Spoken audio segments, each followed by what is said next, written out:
রোজার পর বেড়েছে বেশিরভাগ পণ্যের দাম। তেল, পেঁয়াজ, সবজির বাজারে অস্থিরতা, ব্যয় বাড়ায় ক্ষুব্ধ সাধারণ মানুষ।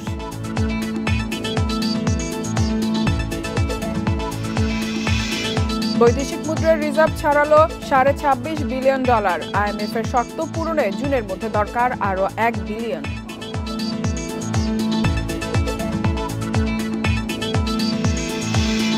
শুল্ক সংকট নিরসনে যুক্তরাষ্ট্রে যাবেন অর্থ উপদেষ্টা। ভারতের ট্রান্সশিপমেন্ট বাতিলে খরচ বাড়বে 2000 কোটি টাকা।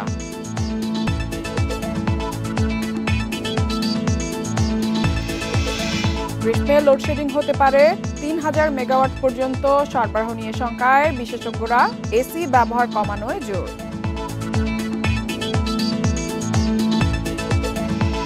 বান্ডেল থাকলে প্রতি সেনমানিতে টাকা বাঁচবে। বিকাশ সেনমানি বান্ডেল কিনে জিতুন প্রতি লেনদেনে। সবাইকে আমন্ত্রণ অর্থনীতি সারাদিনে, আপনাদের সাথে আছি ফাতারা। শুনছিলেন শিরোনাম, এবারে জানাবো বিস্তারিত। রমজান মাসে বেশিরভাগ পণ্যের দাম স্বাভাবিক থাকলেও এখন তা বাড়তে শুরু করেছে। গেল 3 দিনের ব্যবধানেই পেঁয়াজের দাম বেড়েছে প্রায় 10 টাকা, আর সয়াবিন তেলের দাম লিটারে বেড়েছে 14 টাকা। এছাড়া বাজারে রয়েছে ভোজ্য তেলের সংকটও। সবজির বাজারে চড়া, বিক্রেতারা বলছেন সবজির সরবরাহ কম, তাই দাম বাড়ছে।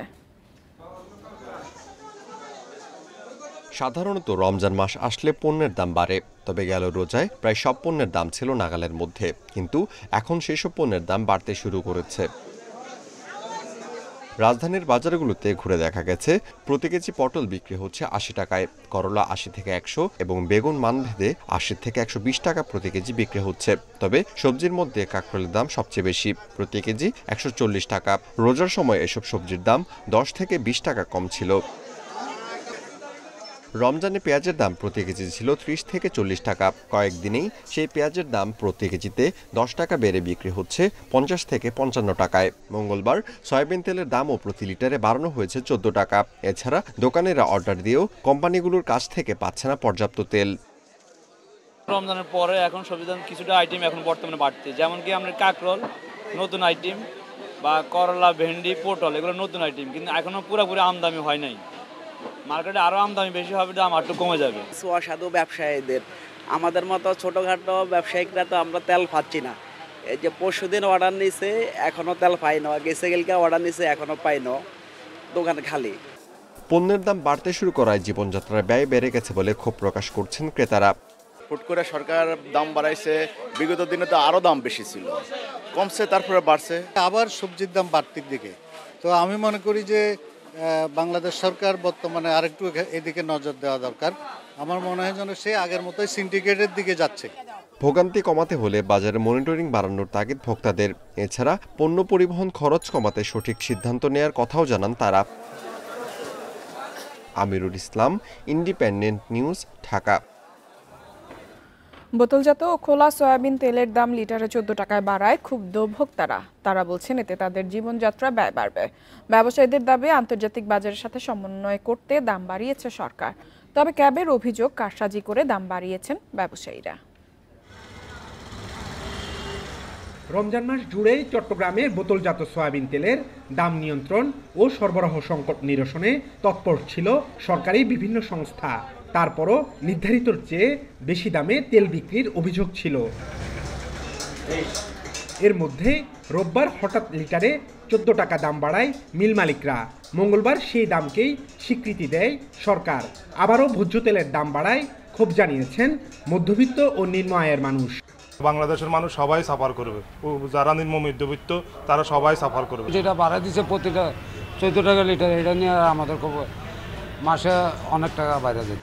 আন্তর্জাতিক বাজারের সাথে দাম সমন্বয় করে দাম বৃদ্ধির সিদ্ধান্তকে যৌক্তিক বলছেন ব্যবসায়ীরা। তাদের দাবি, এতে সরবরাহ সংকট কেটে যাবে। আন্তর্জাতিক বাজারের উপর দামের উপর সামঞ্জস্য রেখে দাম নির্ধারিত হয়। তবে দাম বাড়া এবং কমে সেটি বাজারের উপরেই নির্ভর করে সেটি হয়েছে। তবে কনজিউমার অ্যাসোসিয়েশনের অভিযোগ, ব্যবসায়ীরা কারসাজি করে তেলের দাম বাড়িয়েছেন। সরকার যে ব্যবসায়ীদের অনৈতিক কৌশলের কাছে বারবার হেরে যাচ্ছেন এবং ব্যবসায়ীরা মানুষজনকে জিম্মি করে দাম বাড়ানোর যে প্রস্তাব সেটা অনুমোদন করে নিচ্ছেন। এটা কিন্তু শুভ লক্ষণ না ব্যবসার ক্ষেত্রে। এটা অবশ্যই একটা বাজে উদাহরণ, বাজে দৃষ্টান্ত। মিল মালিক ও সরকার ঘোষিত বোতলজাত সয়াবিন তেলের নতুন দর প্রতি লিটার 189 টাকা, খোলা তেলের দাম 169 টাকা লিটার। Abdullah Rakib, Independent News, Chittagong. বর্তমানে দেশের মোট বৈদেশিক মুদ্রার রিজার্ভ 26.5 বিলিয়ন ডলারের বেশি। আর আন্তর্জাতিক মুদ্রা তহবিল IMF এর হিসাব পদ্ধতি BPM 6 অনুযায়ী রিজার্ভের পরিমাণ 21.17 বিলিয়ন মার্কিন ডলার।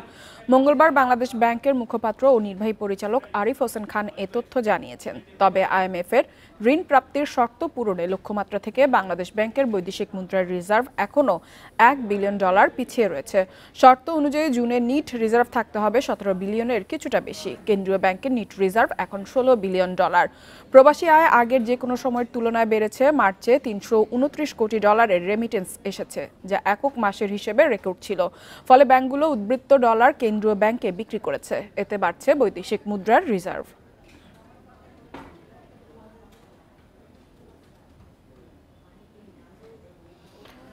শুল্ক নিয়ে সংকট নিরসনে আগামী সপ্তাহে অর্থ উপদেষ্টার নেতৃত্বে একটি প্রতিনিধি দল যুক্তরাষ্ট্রে যাচ্ছে বলে জানিয়েছেন বাণিজ্য উপদেষ্টা। এদিকে ভারতের ট্রান্সশিপমেন্ট বাতিলে বাংলাদেশের 2000 কোটি টাকার খরচ বৃদ্ধির আশঙ্কা থাকলেও বিমানের কার্গো পরিবহন ব্যবস্থার মাধ্যমে সমস্যা সমাধানের চেষ্টা হচ্ছে বলে জানান তিনি। সচিবালয়ে এক মত বিনিময় সভায় তিনি একথা জানান। 3 মাসের জন্য স্থগিত হয়েছে যুক্তরাষ্ট্রের অতিরিক্ত 37% শুল্ক আরোপ। তবে ভারতের ট্রান্সশিপমেন্ট বাতিলের প্রভাব পড়েছে পোশাক ও চামড়া খাতে। ঈদের পর ভোজ্য তেল, চাল সহ অনেক নিত্যপণ্যের দাম বেড়েছে। এ নিয়ে সচিবালয়ে বাণিজ্য উপদেষ্টা শেখ বশিরউদ্দিন সাংবাদিকদের সঙ্গে মতবিনিময় করেন। উপদেষ্টা বলেন, অর্থনীতিতে সরকার ইনসাফ প্রতিষ্ঠার চেষ্টা করছে। ঋণ করে পরিচালনা পদ্ধতি থেকে বের হয়ে নিজের পায়ে দাঁড়ানোর চেষ্টা করছে সরকার। 5 আগস্টের পর অন্তত 50,000 কোটি টাকার বৈদেশিক দায় পরিশোধ করেছে সরকার। 50,000 কোটি টাকার উপরে রাষ্ট্রীয় দায় অলরেডি আমাদের বৈদেশিক দায় আমরা পরিশোধ করেছি এবং আপনারা দেখেছেন যে আমাদের ক্রমান্বয়ে মূল্যস্ফীতি নামছে।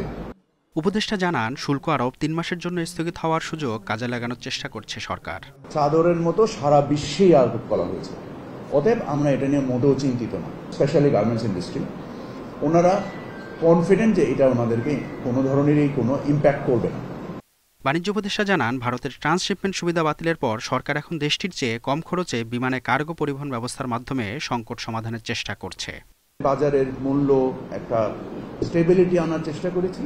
একই কাজ আমরা বিমানের কার্গোর ক্ষেত্রেও করব এবং আশা করি আমাদের এই 2000 কোটি টাকার খরচ আর 2000 কোটি টাকা থাকবে না।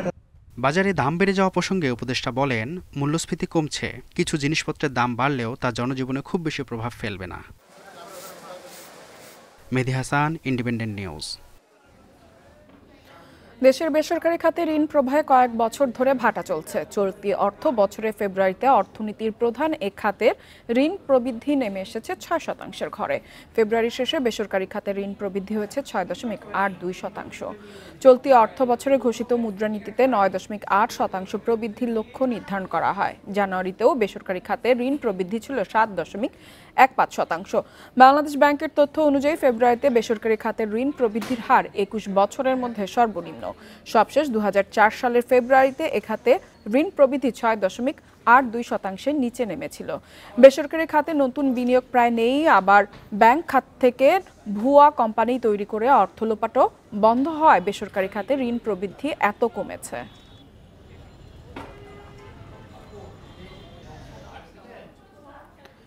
গ্রীষ্মে তাপমাত্রা বৃদ্ধির সঙ্গে বাড়ছে লোডশেডিং মোকাবেলার চ্যালেঞ্জও। বিদ্যুৎ বিভাগ 18,000 মেগাওয়াট সর্বোচ্চ চাহিদা ধরে প্রস্তুতি নিয়েছে।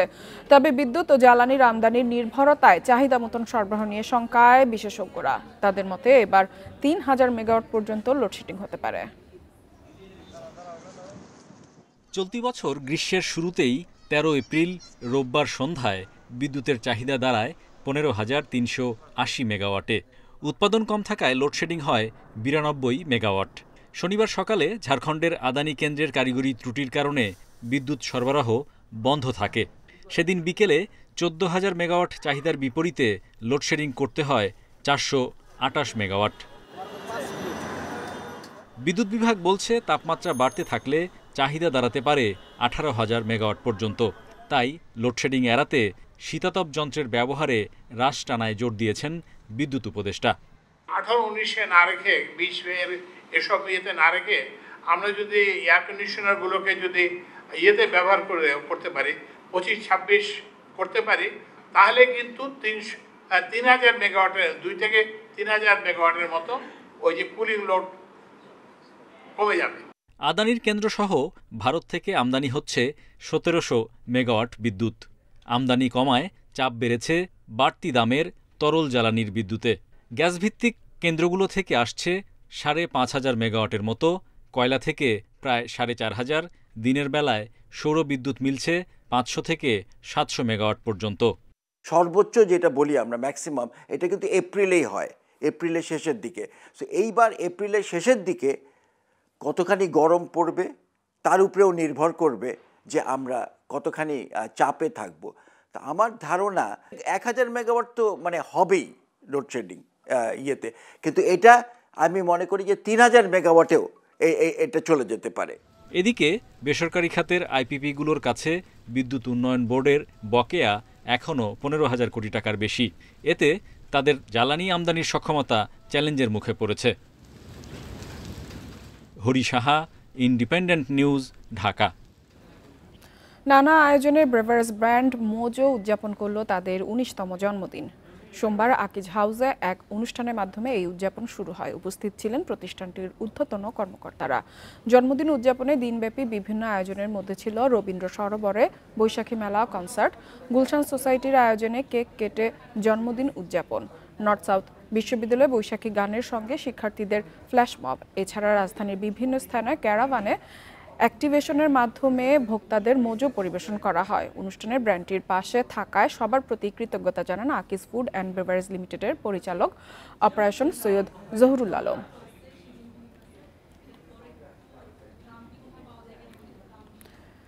আসন্ন বোরো মৌসুমে সরকারিভাবে চাল ও ধানের নতুন দাম নিয়ে মিশ্র প্রতিক্রিয়া জানিয়েছে কৃষক ও ব্যবসায়ীরা।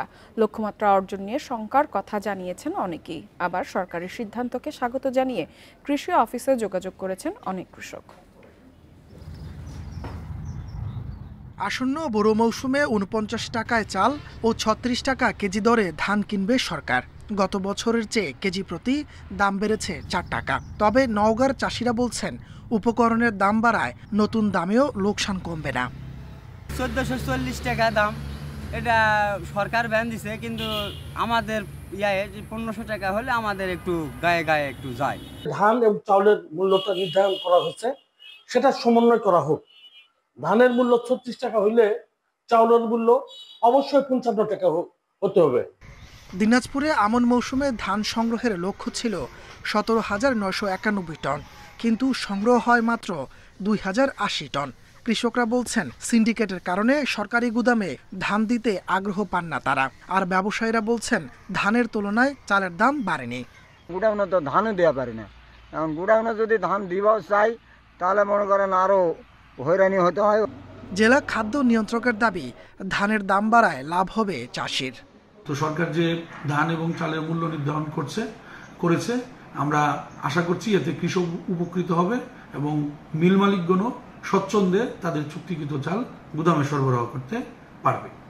বগুড়ায়ও আমন মৌসুমে চাল ও ধানের সংগ্রহের লক্ষ্যমাত্রা অর্জন হয়নি।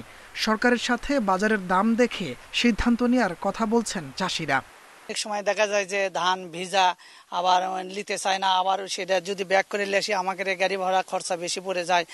কুষ্টিয়ার মিল মালিক ও চাষিরা সরকারের সিদ্ধান্তকে স্বাগত জানিয়েছেন, তবে খুচরা বাজারে চালের দাম বাড়ার শঙ্কায় মিল মালিকরা। সরকার হলো ধানের দাম বৃদ্ধি করেছে, এটা আসলে কৃষকদের জন্য ভালো। আগে ছিল 33 টাকা, এখন 36 টাকা। ব্রাহ্মণবাড়িয়াতেও ধানের দামে খুশি কৃষক। এরই মধ্যে কৃষি অফিসে অনেকে খোঁজ খবর নিচ্ছেন। তাপস সরকার, ইন্ডিপেন্ডেন্ট নিউজ। এদিকে সরকারের বেঁধে দেওয়া সময়সীমা শেষ হওয়ায় হিলি ও বেনাপোল স্থল বন্দর দিয়ে শুল্কমুক্ত চাল আমদানি বন্ধ হয়ে গেছে। 15 এপ্রিল পর্যন্ত চাল আমদানির সময় বেঁধে দেওয়া ছিল। নতুন করে সময় না বাড়ানোর কারণে আজ সকাল থেকে চাল আমদানি বন্ধ রয়েছে। এতে কোনো কারণ ছাড়াই চিকন ও মোটা চালের দাম পাইকারিতে কেজি প্রতি 2 থেকে 3 টাকা বেড়েছে। এদিকে ভারত থেকে বেনাপোল স্থলবন্দর দিয়ে বন্ধ হয়ে গেছে চাল ও সুতা আমদানি। গত 2 দিনে বেনাপোল বন্দর দিয়ে আমদানি বন্ধ হলেও বেনাপোলের বাজারে চালের দাম রয়েছে স্বাভাবিক। এদিকে এনবিআর থেকে 15 এপ্রিলের পর সুতা আমদানিতে নিষেধাজ্ঞা দেয় আজ সুতার চালান আসেনি। নভেম্বর থেকে এপ্রিল পর্যন্ত খুব ভালোভাবে শিপমেন্ট হয়েছে এবং বাজারটা কিন্তু নিয়ন্ত্রণের মধ্যে ছিল। চালের বাজারটা 2 দিন থেকে বেশি। সম্পা চাল আমরা কিনতেছিলাম এর আগে 64-65 টাকা করে কেজি, সেই সম্পাকারে 68-69 টাকা করে দাম বর্তমান।